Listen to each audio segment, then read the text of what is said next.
নিয়ে নিচ্ছি আজকে এই যে বাগদা চিংড়ি। চিংড়িগুলো খুব বড় সুন্দর। এটা আমি কাঁচি দিয়ে কেটে নিব। কাঁচি দিয়ে কাটা চিংড়ি মাছ খুব সোজা হয়।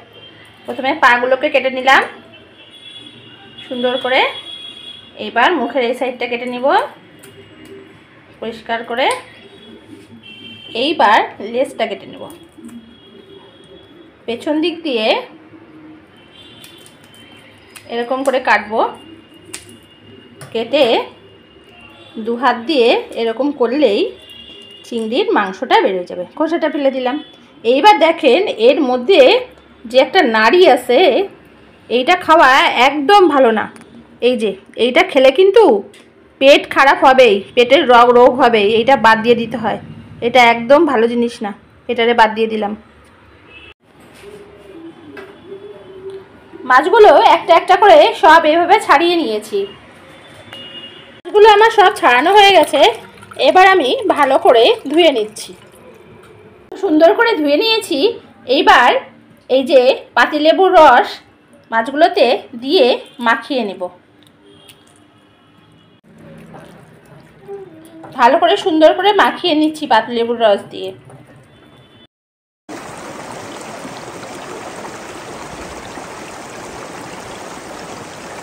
দশ মিনিট ধরে মাখিয়ে রেখেছিলাম লেবুর রস দিয়ে।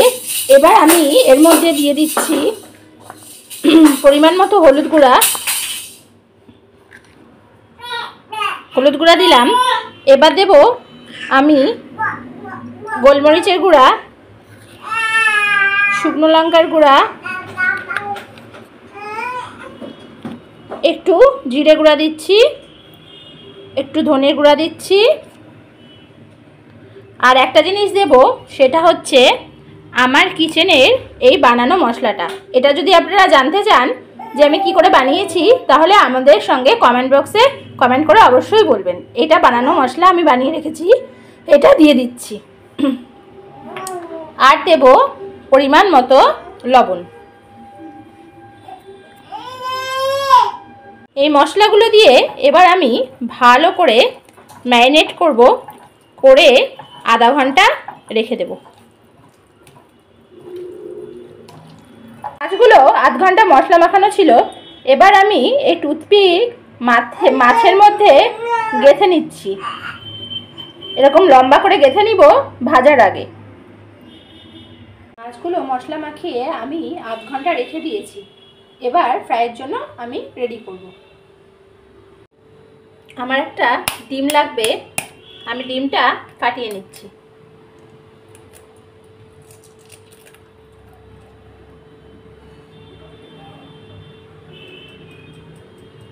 এর মধ্যে দিয়ে দেবো অল্প পরিমাণে বিট লবণ। বিট লবণ দিয়ে ডিমটাকে ভালো করে ফেটিয়ে নিচ্ছি।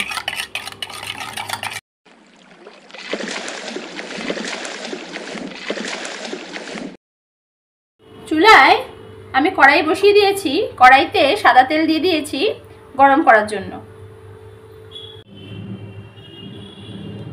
এবার এই মশলা মাখানো মাছগুলা প্রথমে আমি ডিমে কোট করে নেব। কোট করে নিয়ে কর্নফ্লাওয়ারে কোট করে নেব। ভালো করে কর্নফ্লাওয়ারে কোট করছি, আবার ডিমে কোট করব।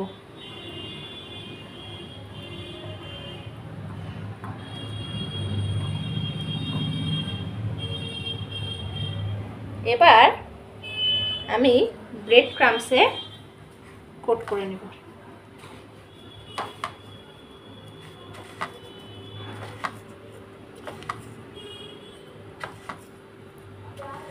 এভাবে আমি সবকটা মাছে কোট করে নিয়েছি।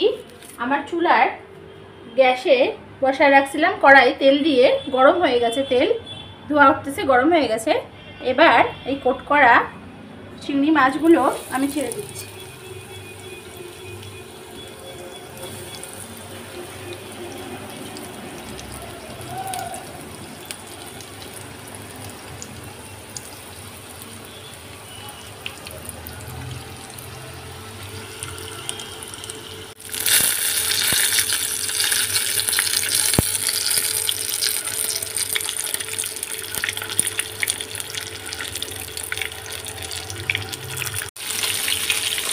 হয়ে গেছে, আমি মাছের অন্য পিস উল্টে দিয়েছি।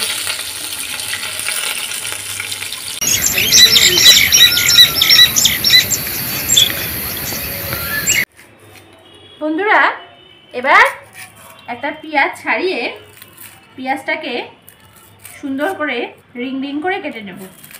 আসলে কি বলুন তো, বাসায় তো আমার কেউ নেই, হাজব্যান্ড আর আমি ছাড়া। শাশুড়ি মা অসুস্থ, উনি তো মেয়েকে ধরতে পারেন না কোনো সময়। এই একটা ভিডিও করতে গিয়ে পম্পিকে আমার 5 বার দেখতে হয়েছে।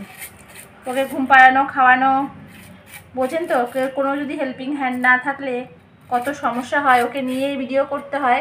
কিছু কিছু সময় হয়তো কোনো কোনো ভিডিওয়ে পম্পির আওয়াজ আপনারা পেয়ে থাকবেন, একটু মানিয়ে নেবেন আর কি। ওকে নিয়েই আমাদের সঙ্গে করে এগোতে হবে। এখনও পম্পি বাবার কোলে বসে আছে আর ওর বাবার ফোনটা ধরে দিচ্ছে। এই যে পেঁয়াজগুলোকে এরকম গোল গোল করে, তারপরে এই রিংগুলো আমি মাঝখান থেকে বের করে এরকম করে কেটে নিচ্ছি। এরকম করে সুন্দর করে রিংগুলো বার করে নেব, দিয়ে কেটে নেব।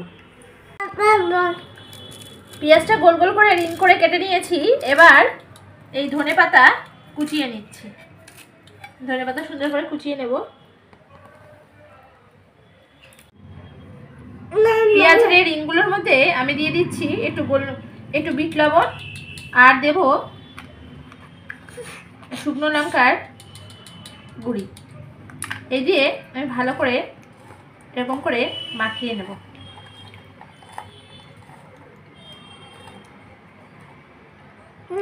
এরকম করে মাখিয়ে নিতাম।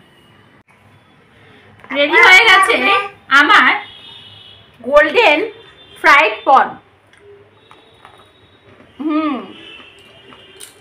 ভীষণ মুচমুচে, খুব সুস্বাদু, খুব ভালো লাগছে। এই পেঁয়াজের সাথে টমেটো সস দিয়ে খেতে। আপনাদের বাড়িতে যদি কোনো সময় গেস্ট আসে, কোনো অতিথি, তাহলে খুব সহজেই চটজলদি এই স্ন্যাক্সটা বাড়িতে বানিয়ে খাবেন এবং ছুটির দিনে বাচ্চাদের সাথে এই রেসিপিটা শেয়ার করবেন।